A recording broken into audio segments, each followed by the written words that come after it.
1 in 4 girls and 1 in 20 boys are sexually abused before the age of 18, and about 35% of sexual abuse victims are under 12 years old, elementary school age.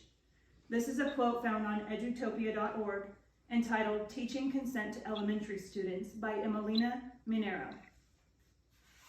The purpose of my speech today is to persuade you, the audience, to start a conversation surrounding consent as a way to help avoid sexual harassment in schools.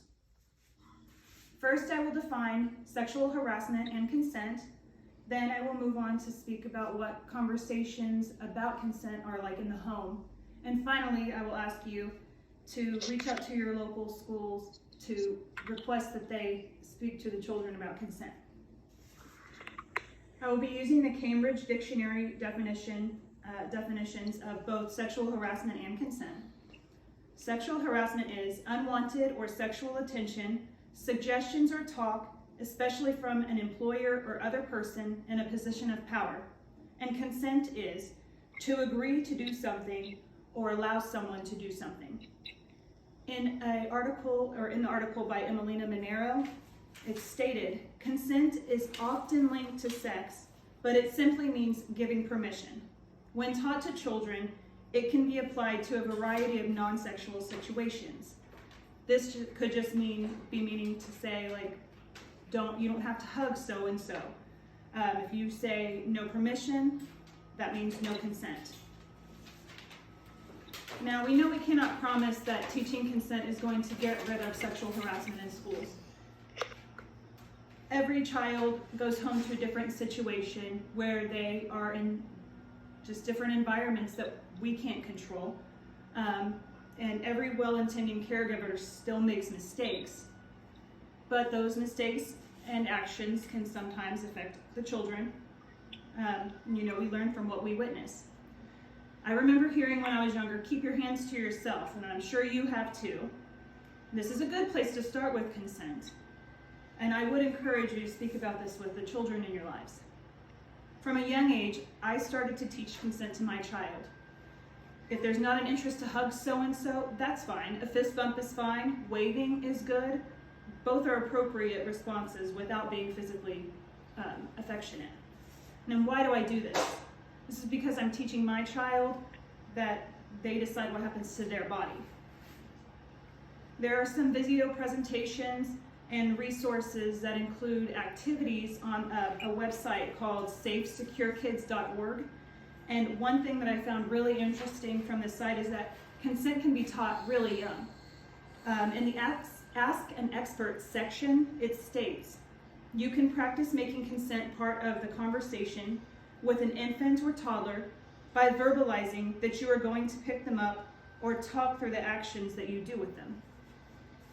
Now that we've covered the definitions of sexual harassment and consent, and also what some of these conversations might look like in home, I would like to persuade you to speak to the teachers of the children in your life. And if you don't have children, then the school systems near you.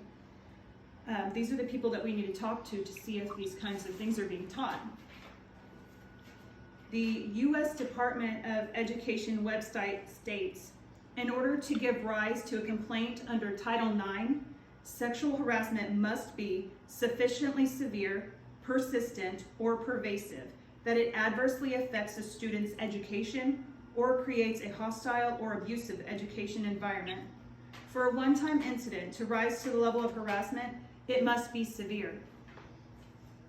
Now, the way that I understand this is if a student reports sexual harassment, the school may not sufficiently punish the child if they don't feel it's bad enough.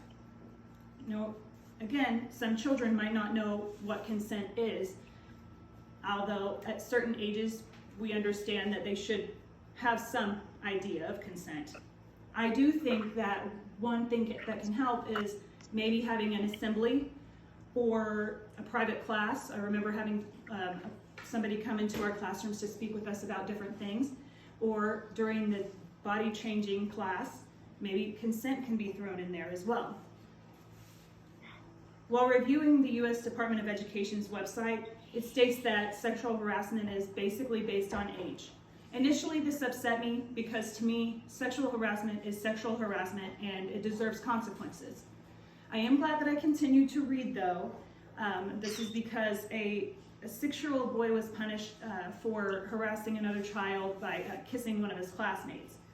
And while I think there still should be consequences for his actions, a 6-year-old can't be punished the same way a 16-year-old can.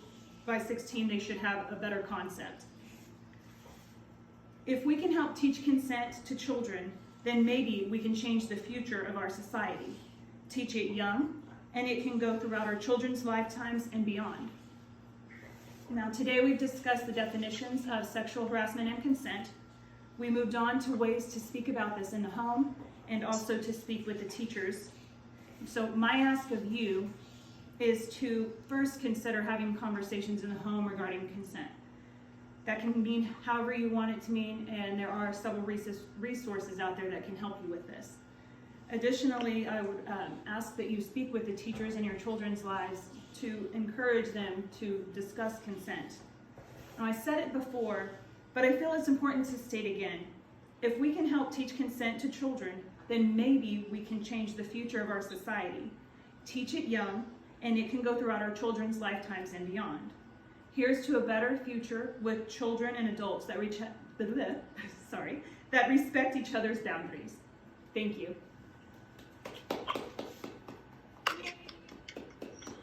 Good job. Thank you. Bob. Are you still recording?